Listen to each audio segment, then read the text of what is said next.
स्वागत करता हूं आपका YouTube चैनल एजुकेशन मास्टर में। मैं doctor Fakhruddin, Islamia degree college जनपद सहारनपुर से आज आपके सामने लेकर के आया हूं बुद्धि के एक नए सिद्धांत को, जिसका नाम है बुद्धि का बहुकार्य सिद्धांत। इससे पूर्व मैंने आपके सामने बुद्धि का एक कार्य सिद्धांत भी कहा जाता है वो प्रस्तुत किया, और इसके अलावा मैंने स्पेरमैन का द्विकार्य सिद्धांत, जिसको इंग्लिश में two factor theory of intelligence कहा जाता है, चैनल के माध्यम से आपके पास तक पहुंचाया। और मुझे पूरी उम्मीद है कि आपको मेरा यह प्रयास जरूर पसंद आ रहा होगा।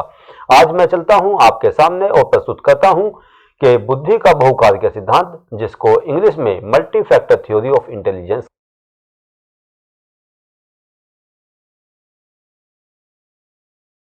कहा जाता है, वन डाइक के द्वारा किया गया। इनकी इमेज आप इस पिक में देख सकते हैं कि एक प्रसिद्ध मनोवैज्ञानिक, जिनको शिक्षा मनोविज्ञान का जनक भी कहा जाता है, अपने अद्वितीय साहस और मेहनत के बल पर इन्होंने इस सिद्धांत को प्रस्तुत किया, और यह सिद्धांत शिक्षा जगत में बहुत महत्वपूर्ण स्थान रखता है। आगे देखिएगा कि यहाँ पर मैं सामने अलग अलग बिंदुवार कुछ कथन प्रस्तुत किए हैं, खासतौर से अपने उन विद्यार्थियों के लिए और साथ साथ जो यूपीटेट, सीटेट और पीजीटी शिक्षा शास्त्र की परीक्षा की तैयारी कर रहे हैं, उन सभी के लिए यहाँ पे मैंने तथ्यात्मक जानकारी देने का प्रयास किया है। देखिएगा दूसरा बिंदु क्या कहता है कि थॉर्नडाइक के अनुसार बुद्धि एक या दो कारकों से नहीं बल्कि अनेक तत्वों का समुच्चय होती है। यहाँ पे थॉर्नडाइक बताते हैं स्पेरमैन और बिने के सिद्धांत के अतिरिक्त वो इस बात को स्पष्ट करने का प्रयास करते हैं कि बुद्धि की संरचना ना तो एक कारक से बनी होती है जैसा कि बिने ने बताया, और ना ही दो कारकों से मिलकर के बनी होती है जैसा कि स्पेरमैन ने बताया। यहाँ पर थॉर्नडाइक कहते हैं कि बुद्धि की जो संरचना है वो अनेक तत्वों, छोटे छोटे कणों से मिलकर बनी होती है, और जो कि अलग अलग कार्य में और कार्य करने हेतु स्वतंत्र होती है। ये सभी तत्व व्यक्ति की मानसिक योग्यताओं को इंगित करते हैं। यहाँ पर दूसरी इमेज में भी आप देख सकते हैं थॉर्नडाइक की photo, the contribution of psychology to education. आगे देखिएगा कि बुद्धि का बहुकार्य सिद्धांत क्या कहता है कि समस्त तत्व एक दूसरे से स्वतंत्र होते हैं। थॉर्नडाइक इस बात को मानते थे कि कोई भी तत्व एक दूसरे से अंतर्निर्भर नहीं होता, बल्कि स्वतंत्र होता है, ना ही एक दूसरे के ऊपर डिपेंड होता है, बल्कि पूर्ण रूप से वो स्वतंत्र होता है, जो व्यक्ति के प्रत्येक कार्य योग्यता से संबंध रखता है। इसके अलावा जो मानसिक तत्व सक्रिय और संगठित होकर समस्या का समाधान कर देते हैं, उन्हें उभयनिष्ठ तत्व या कॉमन एलिमेंट्स का नाम दिया जाता है। यहाँ पे इस चीज को समझने का प्रयास कीजिएगा कि जब भी कोई समस्या विद्यार्थी के समक्ष आती है या कोई भी टास्क अधिगमकर्ता के समक्ष आता है, तो जितने भी तत्व उस समस्या से संबंधित होते हैं वो सक्रिय हो जाते हैं और सक्रिय होकर के समस्या का समाधान करते हैं। और जो तत्व सक्रिय होते हैं उसको यहाँ पर थॉर्नडाइक ने नाम दिया उभयनिष्ठ तत्व। और इसके अलावा जो तत्व सक्रिय होकर संगठित नहीं हो पाते, अर्थात जिन तत्वों का समस्या से प्रत्यक्ष संबंध नहीं होता है, उनको अउभयनिष्ठ तत्व कहा जाता है। यहाँ पर इस चीज को एक एग्जाम्पल के माध्यम से आप समझ सकते हैं कि जिस प्रकार से हम देखते हैं कि एक मैग्नेट होता है, और मैग्नेट को जब हम किस जमीन पर फहराते हैं, तो जो तत्व मैग्नेट से आकर्षित होकर के उसकी तरफ को आ जाते हैं या मैग्नेट से आकर्षित हो जाते हैं और मैग्नेट से चिपक जाते हैं, ऐसे तत्वों को उभयनिष्ठ तत्व कहा जाता है। और जो तत्व मैग्नेट के संपर्क में नहीं आते, उनको उभयनिष्ठ तत्व कहा जाता है। यानी कि जो तत्व समस्या का समाधान करने के लिए समस्या से प्रत्यक्ष रूप से संबंधित होते हैं, केवल वही तत्व सक्रिय होते हैं, और बाकी जो तत्व हैं वो निष्क्रिय रहते हैं, अर्थात उनका समस्या से कोई प्रत्यक्ष रूप से संबंध नहीं होता है। आगे देखिएगा कि थॉर्नडाइक कहते हैं कि बुद्धि विशिष्ट होती है। यानी कि यहाँ पे थॉर्नडाइक मानते हैं कि बुद्धि की जो संरचना है वो अपने आप में विशिष्ट होती है तथा वह स्वतंत्र मानसिक तत्वों से निर्मित होती है, किंतु इन तत्वों के मध्य कोई प्रत्यक्ष संबंध नहीं होता है। इसीलिए इस सिद्धांत को असत्यात्मक सिद्धांत भी कहा जाता है। इसी को थॉर्नडाइक ने अलग अलग नामों से पुकारा, और एग्जाम में ये अलग अलग नाम से सिद्धांत आपके लिए आ सकता है। इस सिद्धांत को सैंड थ्योरी भी कहा गया है। ठीक इसी प्रकार से आप देखिएगा कि जब हम मुट्ठी में किसी बालू को भरते हैं अपनी मुट्ठी में, तो हमारी मुट्ठी में कुछ बालू आ जाता है और कुछ जो है बालू जो है मुट्ठी से निकल जाता है, यानी कि मुट्ठी के संपर्क में आने वाला जो बालू होता है वो उभयनिष्ठ कारक कहलाता है, और जो मुट्ठी से निकल जाता है वो अउभयनिष्ठ कारक या तत्व कहलाता है। इसी तरह से इस सिद्धांत को एटम थ्योरी भी कहा गया है, क्योंकि यह सिद्धांत छोटे छोटे तत्वों या छोटे छोटे कारकों पर बल देता है।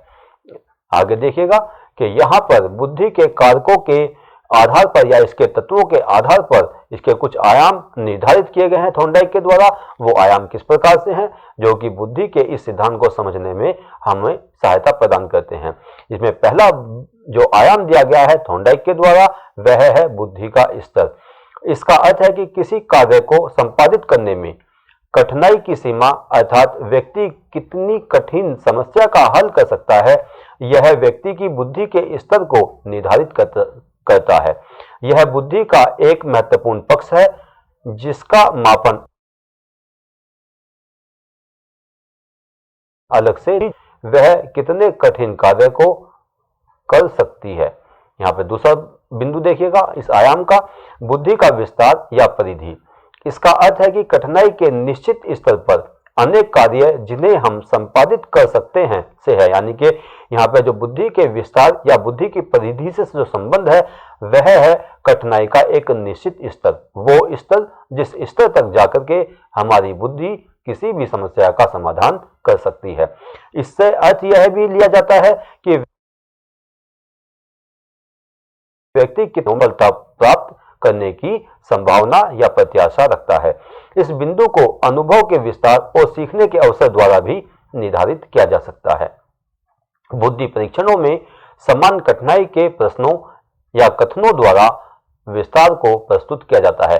कई बार हम देखते हैं कि कुछ गति परीक्षण होते हैं और कुछ शक्ति परीक्षण होते हैं, तो यहाँ पर बुद्धि इस बात को पता लगाने का प्रयास करती है कि यहाँ पर कथनों का जो विस्तार है वो कितना है, और बुद्धि जो है कहाँ तक प्रश्नों को सही और शुद्धता के साथ में और कठिनता के साथ में या एक तरह से एक गति के साथ में प्रश्नों को हल करने की संभावना रखती है।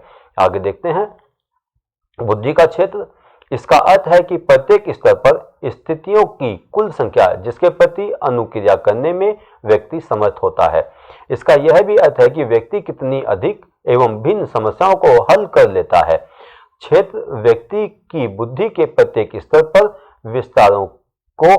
विस्तारों का कुल योग कहलाता है। यहाँ पे देखिएगा कि बुद्धि की संरचना इस प्रकार की बनी हुई होती है कि वह अलग अलग समस्याओं का समाधान करने की क्षमता रखती है। इसी चीज को थॉर्नडाइक यहाँ पे समझाने का प्रयास करते हैं कि बुद्धि जो है वह अलग अलग क्षेत्रों की समस्याओं को हल करने की क्षमता रखती है। और अब ये जो अलग अलग समस्याएं हैं ये अलग एनवायरनमेंट के माध्यम से प्रत्येक व्यक्ति या बालक के समक्ष आती रहती हैं, और बालक किन किन क्षेत्रों की समस्याओं का समाधान कुशलता और सरलता और शुद्धता के साथ में कर पाता है और तीव्रता के साथ में कर पाता है, यह बुद्धि के क्षेत्रों के अंतर्गत शामिल किया जाता है।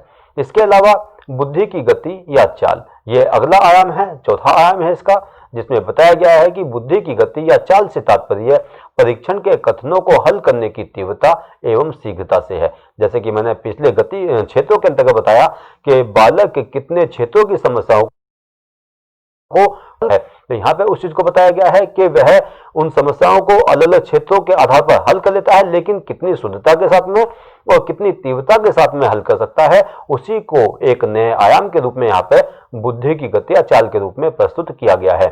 अर्थात व्यक्ति कितनी शुद्धता एवं तीव्रता से समस्या को हल कर लेता है। आगे देखिएगा कि प्रत्येक बुद्धि परीक्षण में ये चार विशेषताएं निहित होती हैं।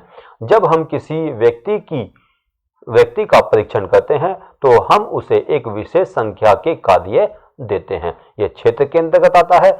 इसके अलावा इन कार्यों का कठिनता स्तर या उच्चता या विस्तार से संबंध रखता है में अंतर होता है, और कठिनता के प्रत्येक स्तर पर वस्तुओं की एक विशिष्ट संख्या होती है जिसके प्रति निर्धारित समय में अनुक्रिया की जाती है।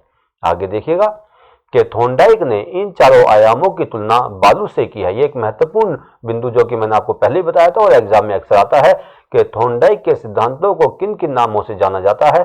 तो यहाँ पर थॉर्नडाइक के सिद्धांत को सैंड थ्योरी भी कहा जाता है और इन चारों आयामों की जो तुलना की गई है वो बालू से की गई है, जिसमें यह सभी तत्व पाए जाते हैं। जिस प्रकार से देखते हैं हम लोग कि में अनगिनत कण होते हैं, इसी प्रकार से थॉर्नडाइक मानते हैं कि बुद्धि की जो संरचना है वह भी अनेक तत्वों से मिलकर के बनी हुई होती हैं।